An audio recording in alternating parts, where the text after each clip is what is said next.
season. He's a top five all time scorer in this stage. All time. And he won the West End. He got three, I can go by that. Good drill. He's very basketball.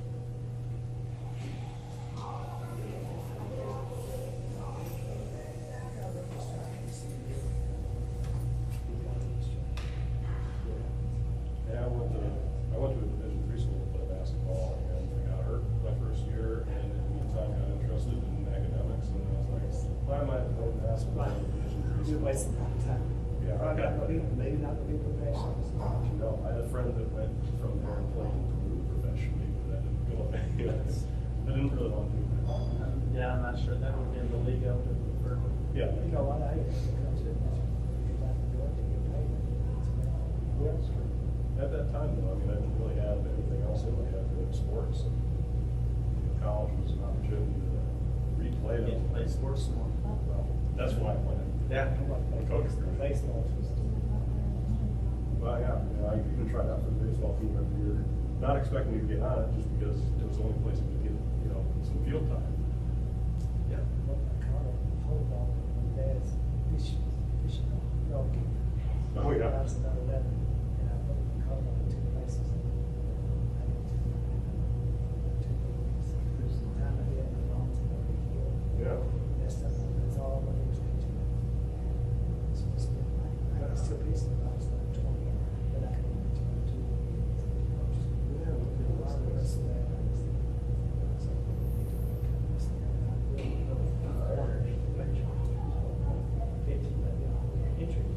Yeah. I'm gonna say I never made it. I could have made it, but I was gonna shoot.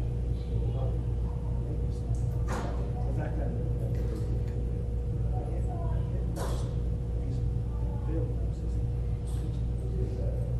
Boy, that was a fun World Series. I don't know if you watched that. Yeah, I didn't think it was gonna happen. My favorite player was already coming in. That guy was tough. Yeah. And that series turned on an inch of play. Yes, it did. And I Less like, than an I inch. didn't like when Kane did it. That was my favorite.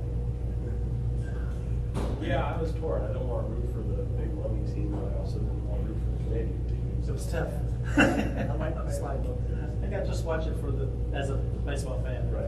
Enjoy the Yeah. performance. I stayed up that one night. I did too.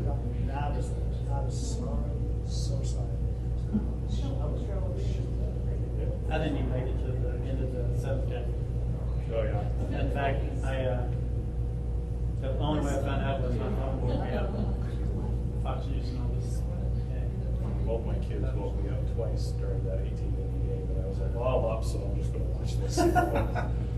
But I felt terrible. I like baseball, but I'm at that point in life where I don't like it that much anymore. If I can't play it, it's not as interesting to me. It's hard to watch it. It's very hard. It is, but they're moving them, they're a lot more snappy. They're gonna do, don't have to pitch the batter. It's long. That used to be, it's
less a few precincts that the 12th District State Rep has. So Eastern Davis County in the city. I'm State Senator Gary Boswell. I'm the 8th District. I have Davis County, McLean County, Hancock County. And so I came prepared primarily tonight to speak about some of the bills that we're doing this year. But third, I will say this, last year was just a 30-day session, and it's hard to get much done in a 30-day session. So I had several bills that I moved through the legislature, but time kind of ran out to get stuff done. So this year, I hope it'll be a different story. I have several bills that I'm prepared to file this year, and we can talk about those if you want. And I had to go back and look. I actually took some notes, but in this last session, I either sponsored or co-sponsored about 31 bills. I primarily sponsored myself 4, and they ranged from everything from the tax reduction legislation we passed to modifying and improving the pharmacy reimbursements for independent pharmacists. I did some work on planning and zoning. I did some work helping limited x-ray machine operators be qualified in different facilities. I'm part of the Public Pension Oversight Board, so we did a lot of work on pensions this last session. And I worked on a couple of things that I didn't get through, but one was dealing with the penalty for child pornography. And I'm going to try again that this year on that. Did some work on child care facilities and co-sponsored a bill that we got through on domestic and sexual abuse task force, making a task force to discuss that issue. So that was kind of last year. Yeah, I will say, since things have come to mind, haven't we? So I did work on a lot of road projects. That was one of my priorities this year. I tried to continue to advance it. Highway 54 projects, and there were. And also then there was some funding issues that we were working on to try to receive things kind of. So anyway, it was a short session, and there was we had a lot of things we wanted to get done, but we couldn't get done because this time just ran out. Yeah, I would just talk to that briefly. When we say short session, we have basically a 2-year biennial process. One of the sessions is not a budget year, so it's a 30-day session. That's what we call the short session. The year that we got coming up, 2026, will be a budget year, so it's actually a 60-day session. So we're there twice as long, primarily to focus on the details of the budget and iron those out as we're there. And when you were on the podcast a few years ago, you talked about tax reductions and income tax reductions. How is that going? Because you said it depends on if you can get the deficit down, and you would vote on it every session. So. Yeah, I can talk to that real quick, and Senator, jump in if you want, but I'll just give a kind of what that process is. And I've started off since 2017, we've reduced personal income tax rates. I believe it's 6 different times now.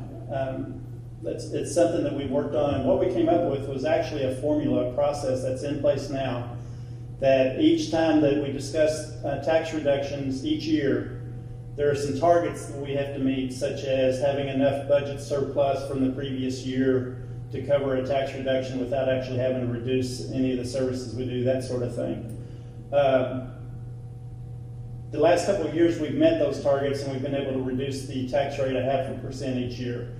For this year, when we go in to vote in 2026, we didn't meet the targets that we need to qualify to get a tax reduction. So unless something changes in the next 60 days, we probably won't be voting on a tax reduction this time, which to some people would seem like kind of a defeat of our efforts. But in my mind, it's not, because I want to go back to the process we're using. We've seen states that reduced taxes but didn't figure out how to fund needed services when they reduced taxes, and we didn't want that to happen. So what we've done is, as I said, we put targets in place so that if we meet those targets, we know that we've got a financial footing, a foundation where we can go ahead and reduce the income tax rate by another 0.5%. We didn't make it this year. We'll try again next year. If you think about it, the lower we get, the harder it is to get lower. So those targets get a little tougher. But the bottom line is, we did not want to put at risk critical services simply to get a tax reduction. So we have this process in place. When we meet the targets, we'll vote to reduce taxes. If we don't meet the targets, we'll try harder next time. And I think that is a safe way to move forward on reducing taxes. Well, I inherited this system that we have, and I support it. I'm probably a little more impatient. I think that we do a better job of cutting waste out of state government, and take the money that we save from cutting waste and put it in this formula, because I'm a little more impatient. I don't want to go from 3.5%, 4% to zero, because I do think that that's happened in some other states, and that's a problem. But I think we need to stick to that 0.5% pretty much, and try to accomplish that every year, whatever it takes. Because the people in the state are wanting us to get that to zero, and I'm not going to ever give up on getting that to zero no matter what. And I would echo, probably our best way to do that is to continue to look for waste, look for places where it made sense at some point to do what we're doing but doesn't now. That's pretty challenging. It's hard to go in and find something where people are used to it being there and then removing it. So it's difficult, but it's necessary. And we see our revenues growing pretty much every year. There's a lot of economic development going on in the state.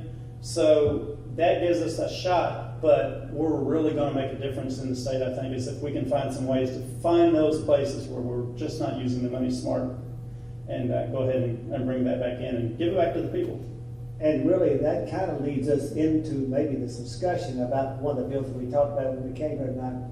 And because we've had a real example of that just recently, because we had some dilapidated buildings that have been sitting on the sidelines, if you will, for about 6 or 8 years. And DJ and I put together a bill, and we think that the attention we called to that bill and the process that we were getting ready to take in the state government has caused maybe some movement, and that property has now been sold. And DJ can talk more about that bill.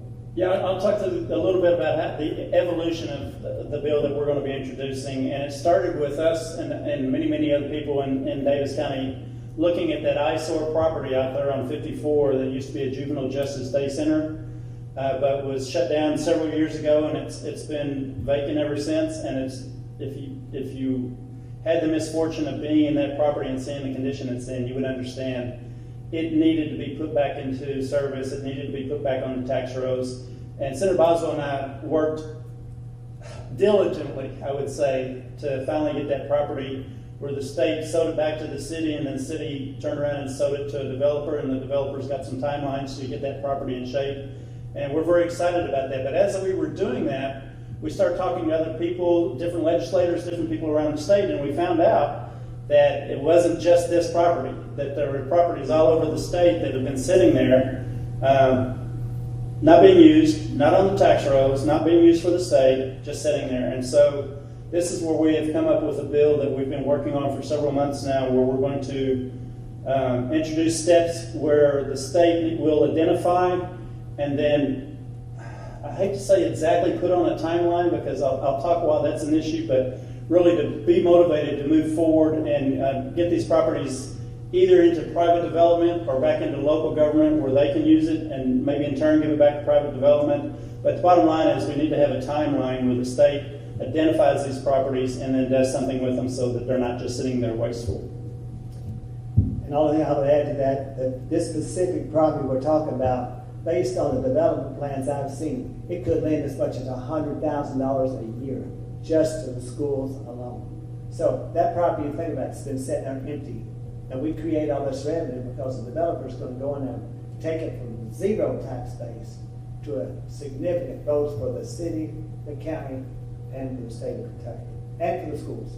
And I would just add, just to tack on a little bit, is that this is a pretty complicated process, because if we word it wrong, we may be telling people they got to go out and sell desks that have been sitting vacant in an office for 6 months. We got to be very careful about the wording.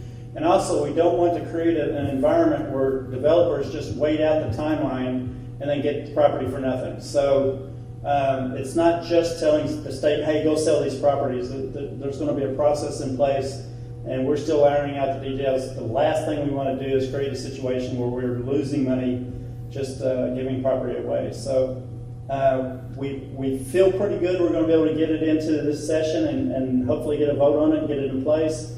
But frankly, if it takes us longer than that, it's going to take longer than that, because the bottom line is we got to get it right. But we're very happy, I think I speak for both of us here, we're very happy that that juvenile justice property here in Lawrenceville is going to be developed, and it's going to be cleaned up in the next 6 months, and then there's a plan in place for, I don't know the exact timeline, and I wouldn't want to try to place that on somebody's, burden somebody with that timeline. But the bottom line is, something that's just been worthless for the last 7 years, it's going to go back on the tax rolls, it's going to be developed out there, and it's going to be something hopefully we'll be proud of. What is the process right now to get rid of these properties that have gone to waste? So, the first step is that whatever agency, and all the property, all the land and that the state owns, is under the control of one of the cabinet positions, one of the agencies in the state. For example, this property out here is part of the justice system's holdings. So they have to first identify it as something that they had no use for. The next step is they put the word out to all the other agencies in the state government that it's available, and if anybody else in the state wants it, they can put a bid in on it, and by bid I mean they can request it. At that point, and only at that point, if nobody else in the state government says they want that property, then it can be put out on a bid, and it's a standard bidding process like for any other real estate transaction. And then it gets a little wonky at that point with the bidding process. But the bottom line is it's put out for bid. If no successful bid is made, at this point the property can just sit there, and that's what happened with our property here. And that's when we both got involved and started calling everybody we could think of in Frankfurt to move on that property. So what we want to do is address that last part, where once it's identified that nobody in the state wants it, how do we move it off the rolls in an efficient manner, but also get a reasonable value for that property for the state? Because when I say it's for the state, it's really for you guys. It's for the taxpayers.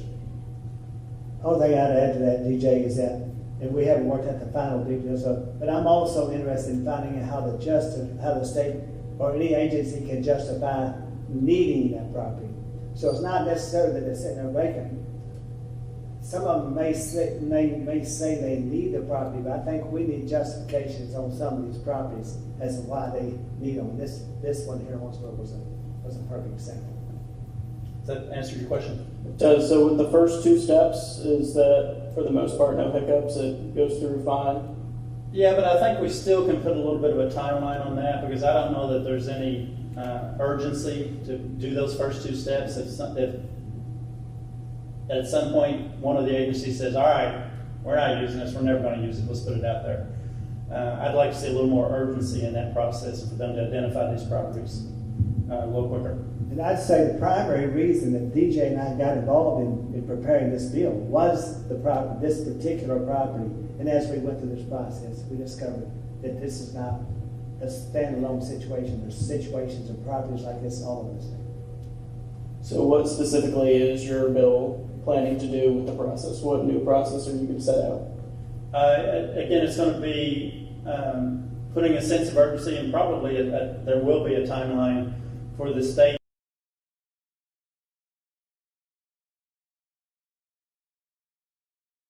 A list of these properties, the vacant properties we have on the state rolls, and I haven't got the information yet. So just even identifying what properties we have out there is pretty time consuming. So again, it'll be the initial steps that we're going to push is do that. Identify the properties, identify the ones you don't want and you do want, and then let's move from there. And that's where we'll probably pick up a little bit of steam there. I think that pretty much covers what I would have to say about that particular bill. So is there currently no oversight on? Well, I don't want to say no oversight, because there's probably some regulations in place. I'm just not sure that they create the sense of urgency that we, at least the two of us, and we'll find out in the General Assembly, so that they create the sense of urgency that we would like to see for some kind of disposition of those vacant properties. And what are some other bills that y'all are looking at putting out in the 2026? Well, I have 4 or 5 that I'm working on, and I'm going to move down and just kind of go over. So I have it's called a BR. It's called a bill request. and I'm calling that, it's the library board bill. And so it has to do with library board appointments. I have a landowner protection bill that, and we can talk about some of these if you want to. I have a hunter education bill. I have an anti-littering bill called Keep Kentucky Free of Litter. I have a property tax bill. You know, we've done a great job in reducing the state income taxes, but one of the number one complaints I get is people concerned about how much their property taxes are being raised.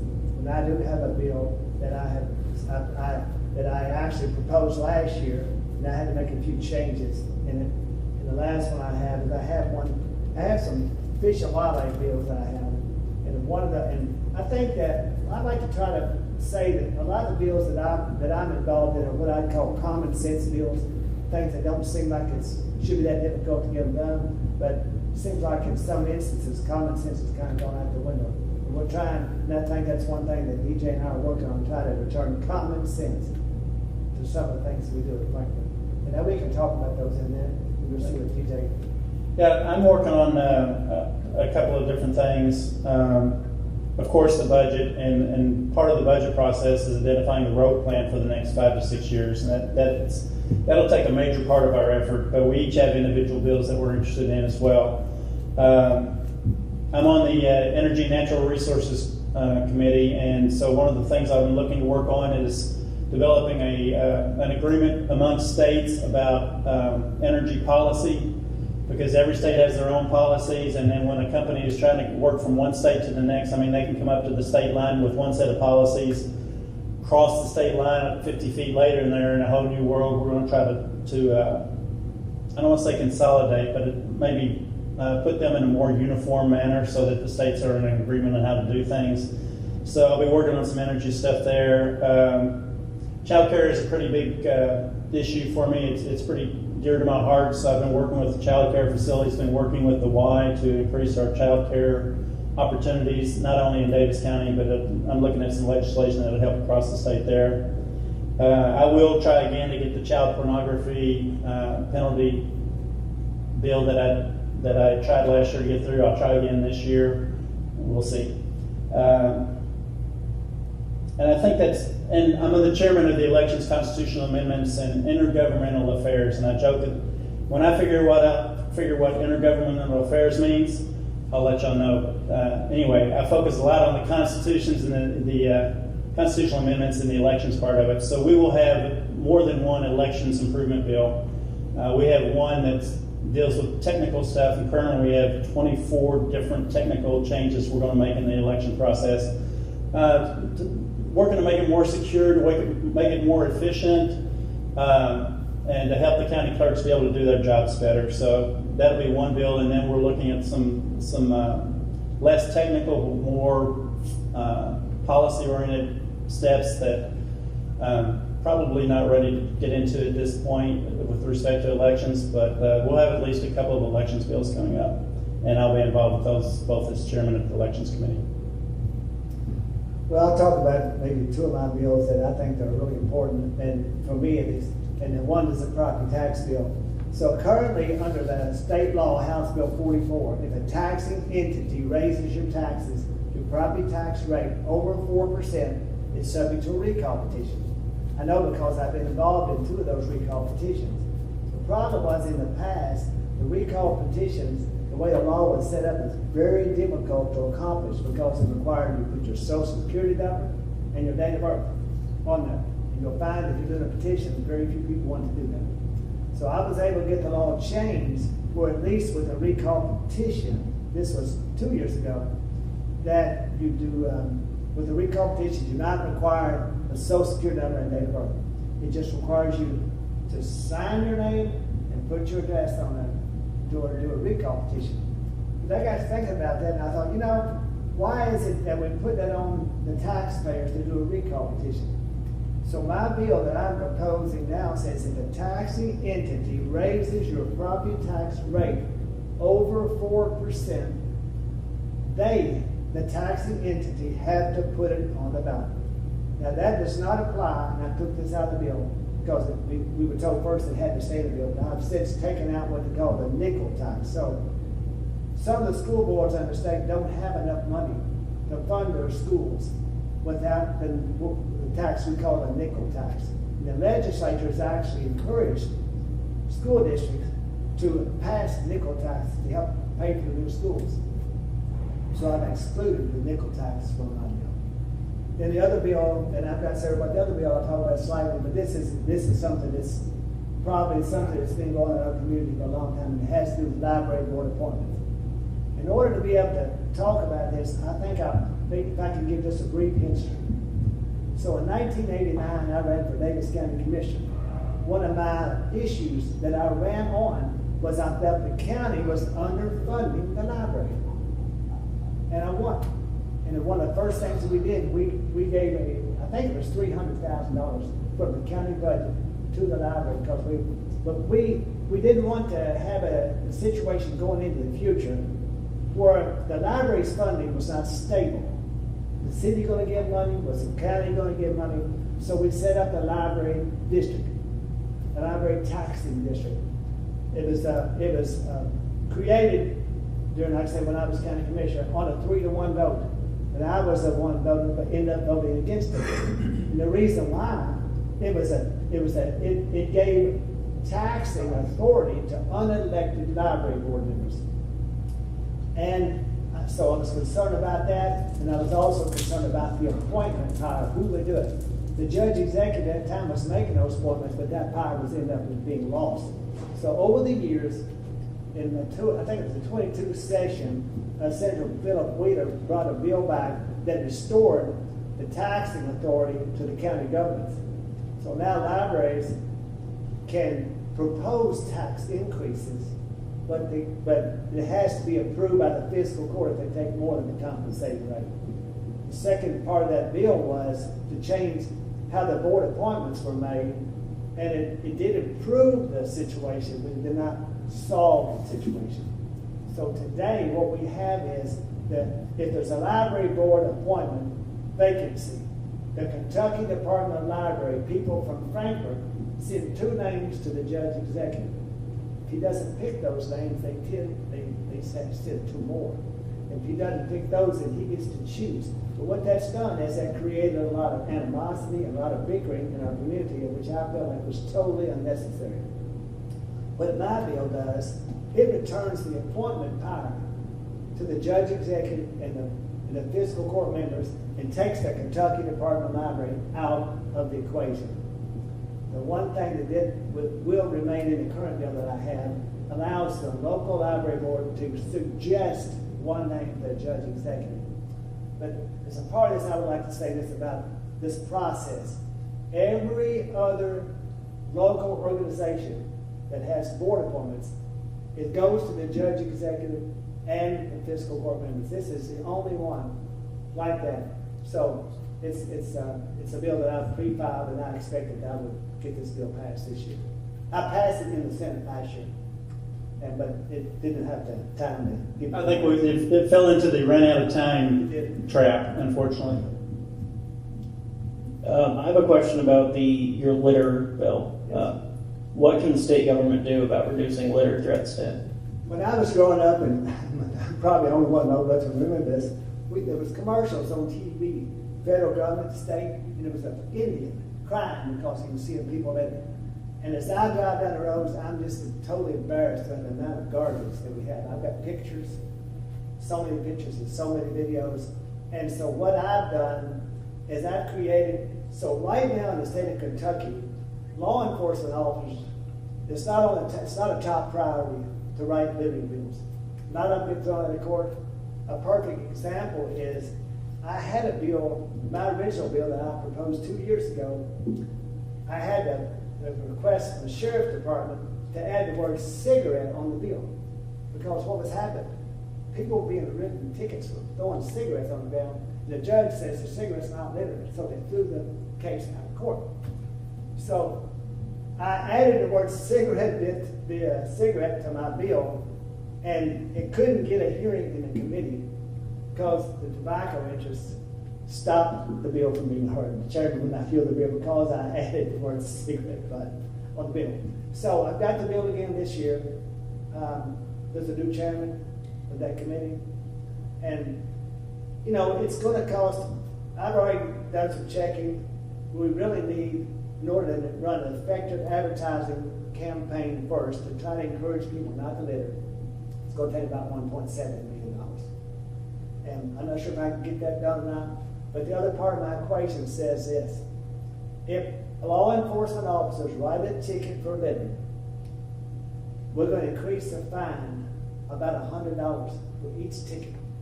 That money will then go into a fund, and at the end of the year, the top 20 law enforcement officers in the state that write those tickets will share in that money. Now, we all know we don't want police officers sharing in like speeding tickets and other things like that. Otherwise, we'll all be getting a ticket every time we go out. But in this case, the littering has got so bad that we're going to have to come up with a solution. I have a bill. I'm looking at some other states to see what they're doing. But I've been to some foreign countries, but you couldn't even find a cigarette butt on. You couldn't find any litter. And I'm sorry, but right now we're kind of the blue trash state, and I'm going to try to stop that.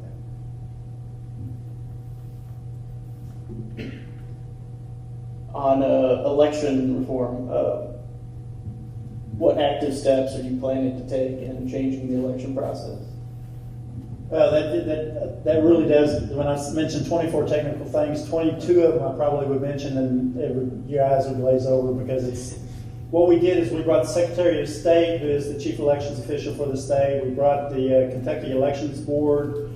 We brought the County Clerks Association. We brought some of the law enforcement agencies. We brought the Attorney General, had a representative. We all got in a room together, and we went around to each agency and said, what do you think we need to do to make elections better? And at the end of that meeting, we had about 20-something suggestions. It's very difficult for me to get into that. I would talk. I'll talk a little bit to the post-election process. If there's a concern that an election, like I have famously or infamously lost an election by one vote before. So, and frankly, the post-election process was a little fuzzy as to how to resolve that. So we're looking at, as a general part of the process, after election day, every county is going to have one of their voting machines pulled up, and the electronic tabulation is going to be compared to the paper ballots. It's going to be an hand-and-eye, one-on-one comparison to make sure that machine and the paper ballots match. And that's going to happen in every county. We've been doing that for a couple of years now. We're going to try to increase that so that we have some specific categories of elections that we make sure we take a look at, both local and at the state level. We want to just make sure that we've got the integrity there, that people can feel safe that our elections are accurate and secure. So that's a primary area that we're looking at. And the rest of it, I honestly would have a hard time explaining it without reading it off of a piece of paper, because it really does get technical. So I apologize for that. I do have some thoughts on this whole election process. So I co-sponsored the bill with our former Senate mate John Schickel to take our elections back to one-day voting. To me, voting is, we don't emphasize how important voting is in this country. And if you'll check the records, you'll find that over 75% of the people in the state in the last election voted on election day. So we have all these other days where 5%, 10%, whatever, are voting on these other days that we've added. So what have we really gained? And if it was up to me personally, I would say we're going to have one-day voting, but that's going to be a holiday, so that everybody has the opportunity. Now, we'll always have the absentee, and we've got plenty of opportunities to absentee vote. But I don't like voting that's strung out. I'm not sure that's going to be ever something that we go back to, but that's what I personally think, because I think that voting is so important that we need to teach everybody and explain about how important it is to get out and vote on election day and not spread it out. We've had cases, I'm going to say this, we've had cases around the country where major issues have come up and people have already voted. Now, I probably should talk a little bit about what our current process is, the current timeline is. So the election day is the first Tuesday, I think I'll say this right, first Tuesday after the first Monday of November. And if you try to figure out why it is that way, bottom line is I just say it's first Tuesday in November. But we also have in person, no excuse. You don't have to give a reason why you want to do it. In-person voting for the Thursday, Friday, and Saturday prior to Election Day at specified voting locations. So we have 3 days in advance of Election Day. We have Election Day, and then for 6 days before Election Day, if you have an excuse like you're going to be out of town, you can come in and vote early up to 6 days before Election Day if you have a reason that you can justify. And then probably we get the timelines wrong as far as absentee ballots go, but there is a timeline for absentee ballots as well. And I'll give you an example. One of the things that we're looking to update is what happens when an emergency worker, an electrician, a linesman gets called to another state because of a hurricane. We've had this happen before during the election time. We are looking at how do we allow that person to go help that other state be out of state on election day, but still get to vote, because the voting a vote is probably our most sacred privilege that we have based on the Constitution. So we want to make sure that everybody that wants to vote gets the chance to vote. Sometimes these people have missed that opportunity. So that's one of those technical things we're working on, is how do we ensure they can do what they need to do to help people and still get to vote. So that's just one example of the technical stuff I was talking Yes, about. and I think that another part of this equation I'm talking about is we need to make it as easy as possible for people to be able to vote. Years ago, I think we had like 80 precincts in Davis County. It's very difficult to get election workers. First of all, you're spreading those people out over 4 or 5 days. And so that's one issue. And we've limited the number of precincts we have available. So anyway. Oh, now he's getting to the questions he's got to get the computer for. This may not be good. I don't know. Those papers, anyone? Yeah, if y'all just want to go over anything else you want to cover before while I get these questions pulled up. I'll mention 2 other things that I would consider common sense things that I'm working on. So in the state of Kentucky, if you happen to have a lake on your property, a lake, and you stock your lake with fish, those fish, believe it or not, they become the property of the state of Kentucky. Last year, I introduced a bill. It was really a fish and wildlife bill. So another thing, if you own a lake at your house, and just say like me, and I hate to use myself as an example, but if your children get old enough where they leave home and go to college, and they come home for Sunday to visit, they cannot go fishing in your own private lake without a fishing license. Now that part, I got beat up on pretty bad. No, we'll go into all that. But the other part of that bill says that if you're a private lake owner, the fish that are in your lake belong to you and not the state. And that's the bill that I'm proposing this year. And I do have one more that's a landowner bill. So in the state of Kentucky, if you own chickens and a hawk is killing your chickens, you cannot shoot that animal. If a bear is breaking in your house, you cannot shoot that animal. If a beaver is stopping up your ditches, you cannot take action to destroy that animal. And on and on. So my bill simply says that in the state of Kentucky, you have a right to protect your property from damage being done by a wild animal. And so those are 2 things. Before you ask the questions, I'd like to talk a little bit about the philosophy that I think both of us have when we think about what are we going to run, what kind of bills are we going to run. And my attitude is, first off, I've never run a bill that I came up with. Every single idea I've had for a piece of legislation, and I've passed probably 25 or more bills in the years. Every one of those bills, somebody came to me and said, look, this is a problem. I've done everything I can think of to resolve it. You're my last hope. And that's when I started deciding whether or not I want to run a piece of legislation. So is private fish lake an issue for 4 million of the 4.6 million Kentucky residents? No. But for the people who own that lake and think the state is way overstepping, it's an important thing to them. So we often will run bills that don't impact everybody in the state, but for the people they do impact, it's a life-changing experience for them. It's something that they had just about given up hope on. And I just throw that out just kind of as a philosophy, and I think that's kind of the philosophy that most legislators have in our General Assembly is, it may not be the most important thing we do in the session, but for somebody it will be the most important thing we do in the session. And that's just kind of the running philosophy I think we have. And I thought that was worth mentioning. And I'd like to add just one thing I just want to give you an example of why I filed that bill. So in the state of Kentucky, if your lake is overstocked with say 11-inch largemouth bass, the game wardens will tell you you can throw the fish on the bank, but you can't keep them. Think about that. All right, we'll get to questions. If y'all have any more questions to submit, just scan the QR code. I'll get through as many as I can. First one we have here is, why not recommend the library board positions be elected like the school board? That's a good question, but we already have elected officials. So the power that we have right now is vested in our elected officials. We have a judge executive, we have 4 county commissioners, and they are elected. And that is the primary issue. Is it who makes these decisions? If we don't like the decisions that our judge executive and our county commissioners make, then we elect new ones. So I don't think that we don't elect boards. We don't elect members for the hospital board, for planning and zoning board, for all the airport board.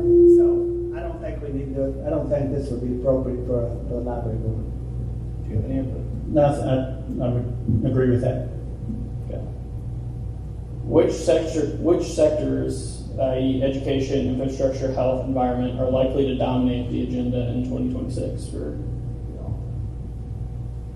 Well, education is always going to be big, and we have done more as a legislature to fund the total education system than anybody else has done in history.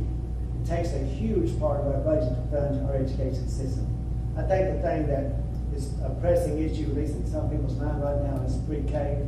That's probably the one that requiring that we have pre-K across the state. It's the 3-year-old preschool is what's going to be one of those, probably the hottest topics. I would say that, and also Medicaid funding is going to be a hot topic as we talk about the budget. I think it's like 52% of our budget goes to Medicaid. I could be wrong on that, so if anybody wants to fact check me, go ahead and fact check me. But it's a huge percentage of our total budget. And we're just going to have to take a look at how, not to take away benefits from someone who needs them, but make sure that the people who need them are the ones getting them. And so that'll be a hot topic. Yes, all I say about that is we have some programs right now that during COVID that the numbers were increased vastly. And we just got to make sure that we are making sure that disabled people, homebound people, people that really need these services get them.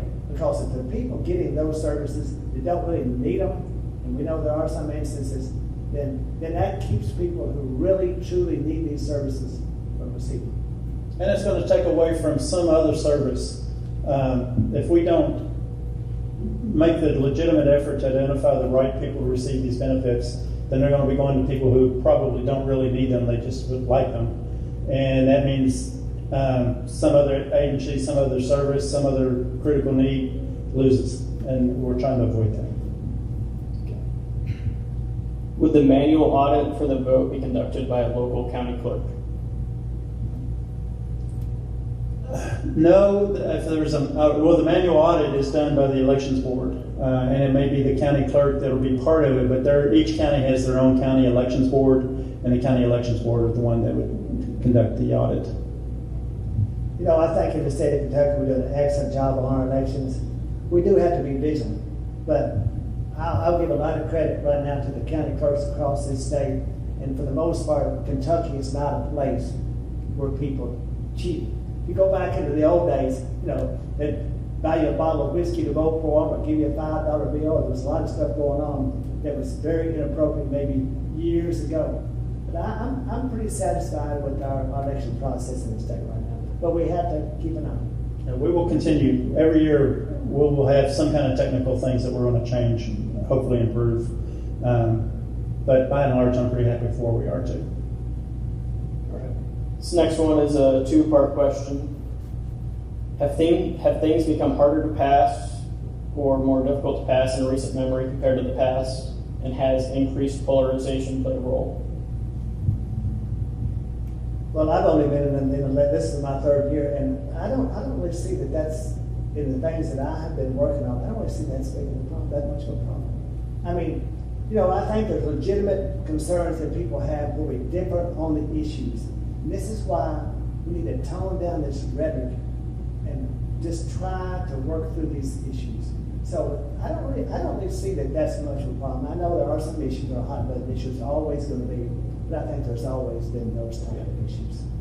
Yeah, I'll give you a statistic. I've checked this every year since my freshman term, and each year I go back and look at how many bills had at least one bipartisan vote. It might have only been one Democrat that voted for it, or it might have been a mixture, it might have been 100% voted for it. We've had some 100 to 0 votes before. And within a window of 88 to 91%, that percentage, 88 to 91% of the bills had at least some kind of bipartisan support. So when we talk about the rift that's between the parties, we'll sit down and have lunch together. We have conversations. It may be worse at the federal level. It's probably worse at the federal level than it is at the state level. But at our level, we have difference of opinions, and there's going to be those 10 or 12 bills each year that is going to be straight party line votes. But if you look at the statistics, by and large, the entire General Assembly, regardless of party, is still looking to do what's best for the constituents. And that brings us together a lot more than it divides us. Well, the thing I'll say about that is, it just so happens that right now, the Republicans have a large majority in the state, and there's a reason, because the people have voted to be that way. And so I think it's important to me, as I represent this community, to be able to get things done. And I think it's a whole lot easier to get things done when you have a majority of your party. That's just a reality. I remember back years ago when things were exact opposite. But the people that were in charge, like Don Blanford, people in charge of the legislature, they brought a lot of stuff home. Lewis Johnson, they brought a lot of things home to Kentucky, to Davis County, and to Arkansas, to my counties. And now that I'm in the state Senate, we have a majority party, I feel like that helps me to get more done. But once we're on McLean County and Hancock County. So school choice was on the ballot last year, and it was completely destroyed. Is there a possibility for motion on that in the near future or long term? I don't think it'll be in the same format, same form of conversation. If there's somebody working on it, they haven't told me about it. I can't say there won't be, because I don't know what the other 99 legislators are thinking. But the Supreme Court has ruled on the issue, and until something's changed at the constitutional level, and again, I haven't heard of anybody recommending anything on that, it could come up in the session without me knowing about it now. But the Supreme Court ruled, and that's the Constitution. The Supreme Court ruled. The background on this whole thing was a thing called the Blaine Amendment, that was passed years and years and years ago. The Blaine Amendment was passed in a lot of states around the country as to try to keep Catholic schools from having their own schools. The schools were always religious schools, going back way back. And that was done primarily, and that's what we're stuck with today. The Blaine Amendment, that keeps really, it's a basis. It wasn't necessarily the vote of Amendment 2 that stopped it. We were already stopped. And so I continue to support some level of the aspects of that bill, but I don't think it's going to come up again. I think that there was a lot of money spent in that race, and I think that the facts of the bill that we presented were not properly explained to the public, and the money that was spent against the bill was pretty significant. So I think that we're just sitting back right now, and we're reviewing that, but I don't expect that bill to come up again. All right, we're out of questions. Y'all have any final words? Well, thank you for putting this on, and I appreciate anybody. Thank you for the people that are here today. If you're watching online, I would say Feel free to ask questions. If you go to the state legislative website, it's lrc.ky.gov. If you do that, it's got legislators. If you click on legislators, you can find either one of us, and you can either call our office, email us, and we do get back to the people that reach out to us. I will say this, we don't get back to people that put form emails out to us. If we get 100 emails and they all say the same thing in the first line, probably not going to answer those 100 people. But if you've got a legitimate issue you want to talk to me about, you're more than welcome to email me. If it's something that you feel like we need to talk about, we have legislative assistants that take phone calls for us. They will take your phone number. We will get back to you. So I'll just put that plug in. And I'll put one more plug in. Next year's election year, we do need poll workers. If you've got the opportunity to do so, I think it'd be rewarding for you. You get paid a little bit, and you'll be helping the state. So consider being an election poll worker. Well, it's very interesting, this job that I have. Somebody was referring to it as a part-time job, but I assure you it's not. Many nights, especially during the legislative session, I stay up way past midnight just answering my emails. Not everybody in the state's answer emails, but I do if they're not robo. I try to do every one of them. At least look at them. I might say thank you. And so if you get a 2-page or 3-page letter or email to me, I'm probably not going to. But in closing, I might say it's just really been an honor to serve in this position as the state senator for the 8th district. I appreciate all the support I have in the past, and I just look forward to the future. Right now, my plans are to run for re-election, so it's just an honor to represent the people of Warrensboro, Davis County, and Hancock and McLean counties. All right, thank you all for coming. Thank you both for coming. Have a good night.